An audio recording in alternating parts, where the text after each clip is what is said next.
بسم اللہ الرحمن الرحیم۔ السلام علیکم جی، دوبارہ حاضر خدمت ہوں۔ یہ جو پہلے میں نے بات کی تھی وہ آسما جنگی کانفرنس جو ہوئی ہے اسلام آباد میں، وہاں پہ میں نے بتایا تھا کہ نواز شریف چیف گیسٹ تھا۔ اینڈ پہ اس کی تقریر تھی، آج اس کی تقریر ہوئی تھی۔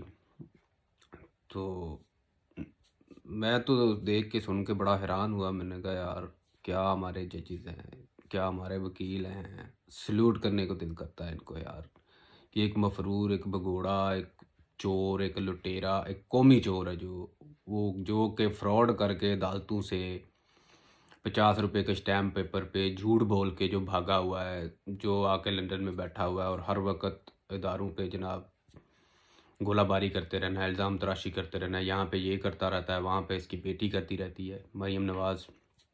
تو کیا ویسے آفرین ہے ویسے، سلیوٹ ہے چیف جسٹس صاحب کو بھی جو وہاں پہ گئے ہوئے تھے اس طرح کی محفل میں۔